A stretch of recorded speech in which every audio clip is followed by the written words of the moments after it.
Good morning, welcome to It's All Black and White TV, and this is NUFC latest news. If you do like what you see, please do smash that like. It really does help the channel up the search and means new viewers can find the channel more easily.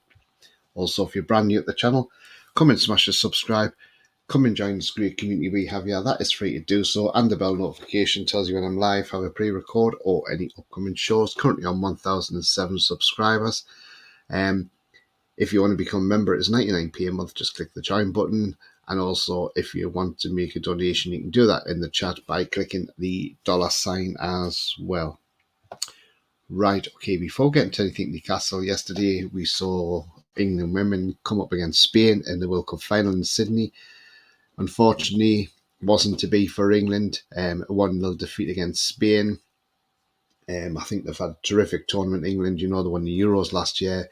Got to a World Cup final, yes. Couldn't win it, but they can hold their heads up high. You know, they've done everything they could. Lauren Hemp came the closest, I think, when she hit the crossbar. But other than that, you know, there wasn't a lot in the game. And although they got a penalty, which Mary Earps did well to save and done a couple of saves in that game, you know, and rightly so, Mary Earps got Golden Glove as well. So she was the best keeper in that tournament in my eyes. But sadly just couldn't get that goal to take it to extra time, and then, you know, so sad in a way. The goal of the game came from Olga Carmona. Now then, Olga Carmona, we did find out after we have seen the news last night that she found out after the game that her father sadly passed away. Apparently had a long illness, but yeah, I mean, look, euphoria, you've just won a World Cup and you come off the pitch to find out that devastating news. You know, look, I'm sure as football fans ourselves, our thoughts are with her and her family at this very sad time. You know, just can't imagine what's probably going through her head. But at least you can say she's done her dad proud as well by scoring the winner. And, you know, so, yeah. So that was sad after the game. Anyway, going back into Newcastle now. I mean, look, we've seen some fans on Twitter who aren't happy about we're losing to Man City. Look, there's no disgrace in losing 1-0 to a club that's probably one of the best clubs in the world, if not the best. You know, they've won the Super Cup, they've won the treble last season. You know, how many times have we gone down to City and we've been battered 4-0, 5-0, you know? So, in last season, yes, we lost 2-0. But, you know, we went there and I thought we did okay. Look, Phil Foden was a difference. He was there, Kevin De Bruyne, you know.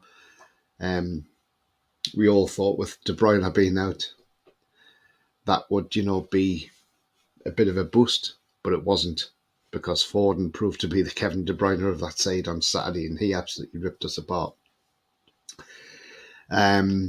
But yeah, look, I'm going to do a show tonight. We're going to have a look at the match properly in full detail. But as I say, there's no shame to losing 1-0. Just got to get back on track now. And let's go and beat Liverpool on Sunday. And let's be honest, Liverpool on Saturday against Bournemouth looked very, very shaky at the back. So, you know, we can exploit that. So let's hope we do turn that around and we go out there and beat Liverpool. That would be absolutely brilliant. Transfer news. I mean, look, the only thing that's floating around at the minute, what we do know is Lewis Hall has had his medical on Friday and he was in the stands on Saturday to see us play against Man City with his parents. We probably expect that's probably going to be concluded today. So we will probably see more today that he's a Newcastle player. Maybe he's doing all his media duties today. Or he may have done them Friday, who knows. But whenever he's doing them, that'll probably be done. And then he'll be signing for us. So I'm sure that's probably going to be announced today. I mean, look, if... Eddie Howe's saying... Hopefully by the time we come back to the Etihad next season, we'll be a better team. And he did quip. He says, you know, if I'm managing the team, It's not to say that he is going anywhere. He's just being realistic, So I'm sure Eddie Howe will still be the manager next season when we go to the Etihad. I can't see why not.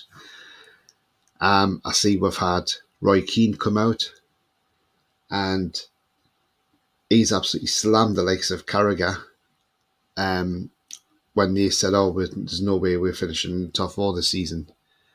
Keane actually disagrees with them and thinks that we're up there, he says, and we'll be fighting for the top four, he says, and we'll be well in the mix for that. So to hear that from Roy Keane, who used to be manager of Sunderland as well, and we've had many battles with him over the past with Man United, for him to come out and say that, well done, Roy Keane. He does speak, he does speak a lot of sense sometimes. People might not like the way he comes out with stuff, but you know what? He's there, he's to the point, and he speaks his mind. And that's all you can ask for. So, yeah, I mean, look, well done, I'd say to Roy Keane for coming out and saying something like that anyway. I mean, look, we saw yesterday, Chelsea spent all that money on players again. And look what happened yesterday. West Ham turned them over 3-1. And we're at Chelsea, 1 point above the drop zone, The gift that keeps on giving, who was Everton. They're sitting bottom of the Premier League, which is absolutely fantastic to see. They got drubbed off Villa yesterday, 4-0. Bearing in mind, that was a Villa side that we took apart 5-1 at St James's Park. So it shows you how poor Everton really are. And I think Everton's going to struggle this season. I'd be surprised if Sean Dyche is in the next few months. I think he'd be gone, in all honesty. I just don't. I mean, yes, they've got a couple of games coming up which they need points against, but do you know what it is? I think they're going to struggle. I really do, Everton. Hopefully it is their turn to go down this season. Too many times have they stayed up. Right, okay, another bit of news as well. It's this guy, Benjamin Rollheiser. We were linked with him, and apparently he's on the verge of sealing a £12 million move to Zenit St. Petersburg in Russia. While we were supposedly in the mix room, apparently that's where he's off to. But again, it's not done and dusted yet, so who knows? Only time will tell. But if he signs for them, then that's fair enough. Yeah, I mean, other than that, there's not really a lot of news going around. Apart from Roberto Baggio's come out and said that AC Milan selling Tonali is probably going to come back and haunt them this season. He thinks it's going to affect them this season, but he can understand the reasons why Tonali's gone. So that's what Roberto Baggio has had to say on that one.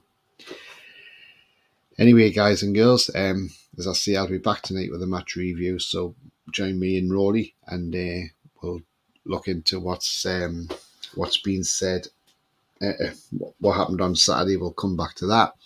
Also, Amazon Prime, yes, they've pulled the last two off.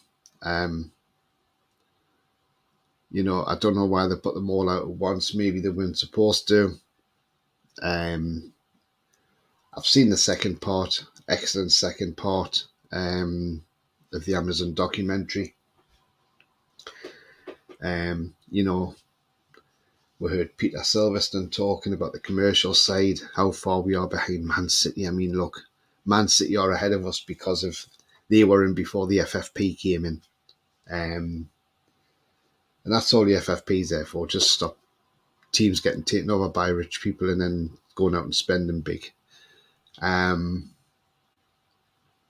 on that documentary as well, we heard that when obviously the takeover happened and then the 18 clubs got together, because obviously Man City abstained from that as well. They got together and said, they wanted to put new sponsorship rules in place. That was to stop us getting sponsorships and massive overinflation of sponsorships. And we heard Amanda Staveley swear. She says, I was pissed off with that. And do you know what? Can't blame her. I mean, absolutely disgusting. What made me laugh, what made me angry at the time was the fact that Leicester came out and had a go about it, and I thought, hang on a minute, your stadium's named after your owner's company.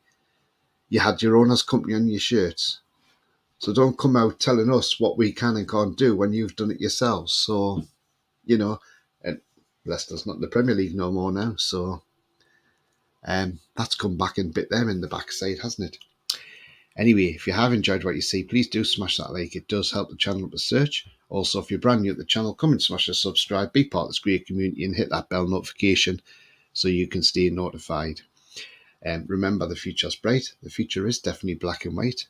And as I say, I will see you later on tonight. Until then, take care, enjoy your day. Away the lads.